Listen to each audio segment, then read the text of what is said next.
Hey everyone, Chris Haddon, Jason Balin, co-founders of hardmoneybankers.com and REI360.net, here with episode number 50, live show number 1 of the REI 360 show. Today we are talking about an important question, something that came up here this week. Are you treating real estate like a job or like a business?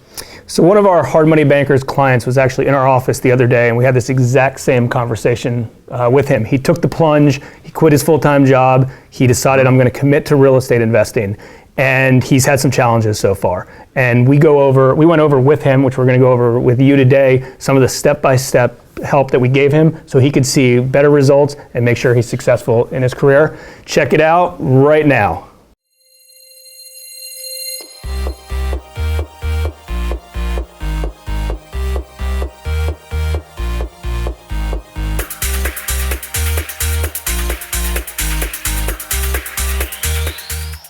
Okay, so when we were talking with the client yesterday, we were giving him some practical steps and some here's like step-by-step stuff to do. But then we were talking about it more after the fact, and it's really a mindset issue at the beginning.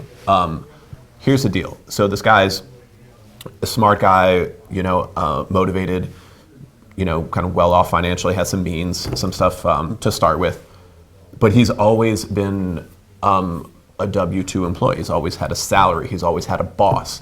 Now he has none of those things, and he doesn't know how to operate like that. Exactly, and he's qualified to be a full-time real estate investor because where his his old job where he was before he quit, was a high-level position. He made decent money.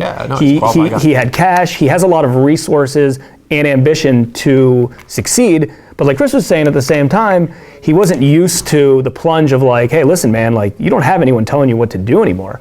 Mm-hmm. That accountability that a boss is gone. Exactly. You have it's all up to you. And we've been helping him along the way and guide him a little bit as he took the plunge. We know we can get some loans from him. He's kind of become a friend over the years. So like we know who it is, and he's very capable of doing so. But that was his biggest thing, was the mindset, which was like his aha moment the other day. Yeah. One thing that really jumped out to all of us during that conversation that we're trying to turn into more of a system for him and to help him along with that process is that he was approaching what he had to do in his new real estate business measured in hours. I want to do this amount for the morning, and then in the afternoon I'll do that, and then I have to go do XYZ by 6 p.m. Well, there's a problem with that. It's not about hours when you're trying to make something out of nothing, whether it's your real estate investing deals or your business as a real estate agent when you start with no clients, or whatever the company might be, because this is a company, it is a business.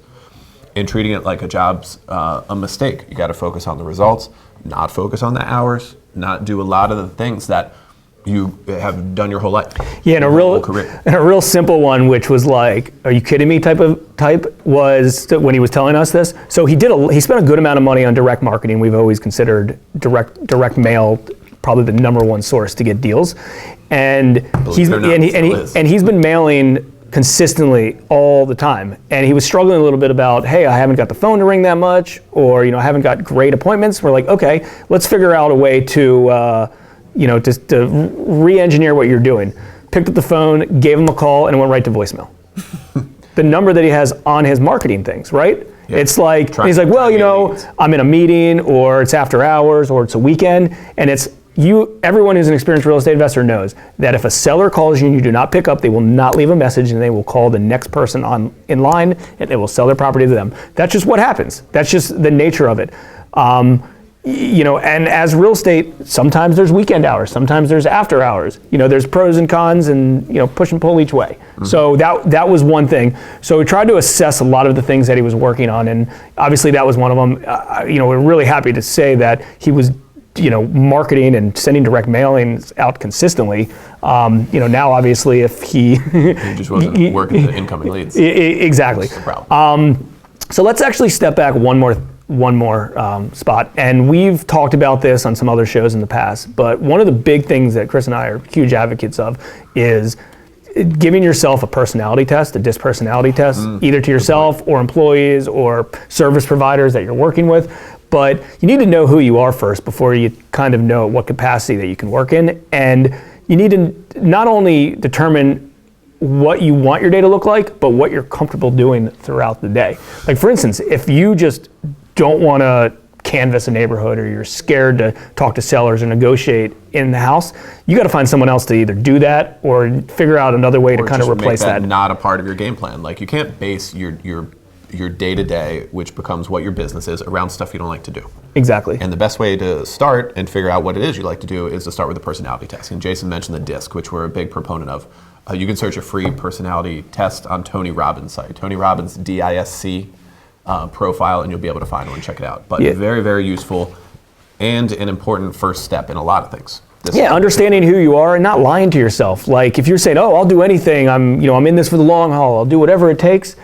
If that's true and you actually will, that's great. But if you say, "Oh, I'm not all that comfortable dealing with sellers, and I don't really want to negotiate in houses," although I strongly believe as a startup and a new entrepreneur in real estate investing, you should learn that because it's important. But if you just won't do it, that's fine. You got to find someone that will do that, right? You got to find someone, either bring them as a partner, that will kind of generate that stuff. And it was important to just list of, okay, these are the things, this is everything that goes on in a transaction. This is what I'm comfortable doing. This is what I'm not comfortable doing. Most new real estate investors are comfortable doing everything because they kind of need to, and it's hard to partner or pay somebody to do that stuff. But if you're not, you need to nip that in the bud ahead of time because you're just dreaded every time. And he's probably just making excuses of, I don't want to talk to the seller because if I talk to the seller, that means I'm going to have to go out to the property and meet with them, and I'm scared to do that. So that needs to be nipped in the butt immediately. Yep. Yeah, so we're going through a couple different ways out of having this problem. If you find yourself trying to do real estate or trying to do whatever it is you're doing and approaching it like a job and trying to back it up and to approach it like a full-on company and business, start with the personality profile. Get very honest with yourself about what you do and don't want to do within that business. Like in real estate agents, for example, like people aren't door knocking like they used to, and most people don't want to, ourselves included. Who wants to go door to door, Sure. So be very, very honest with yourselves on the things you do and don't want to do. And that tends to correlate too with what you're best at. And then move it down a line to get into a daily or weekly game plan of here's what I do. I would try to stay away from here's what I do during these time frames and just focus on the results of if you're going to, make 5 outbound calls or something like that. Or if it's like these days of the week I have to get that mailer dropped, or, break it down into real actionable results, not just doing an activity for a time frame, but X amount of whatever, right? We actually left it with him, and Tony in our office, actually volunteered to do this. He said, listen, for the next 2 weeks, I'm going to call you at this certain time on this day, and I'm going to ask you if you submitted your 5 contracts today. Because I think a lot of his stuff, he was still making MLS offers, he was doing direct mail, and then I think he was scraping Craigslist, because as a new real estate investor, you need reps, just like any business. So get your butt on at least Craigslist, start calling if they're wholesalers or sellers, and just work out all your kinks on one of those deals instead of anything else. Tony's like, I'm going to call you, and you're going to hear from me. And he said straight up, I'm not doing this forever, but I'm going to do this for the next few weeks. So I want you to succeed in this, and I'm going to call you, and I'm going to make sure you made 5 offers a day. And it's going to be very hard for you to tell me no. Mm-hmm. And I'm going to accountability back in. And I'm going to be your accountability partner until you make this a habit. And then after it's a habit, just like anything else, it'll be consistent.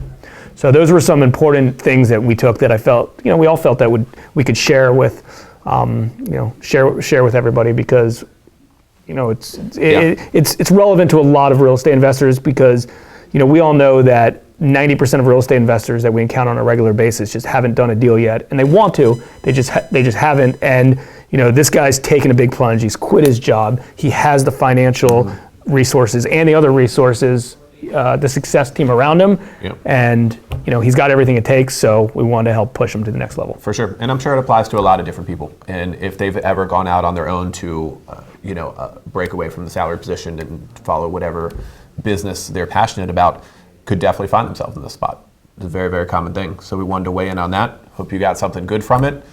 Chris and Jason from Hard Money Bankers and REI 360.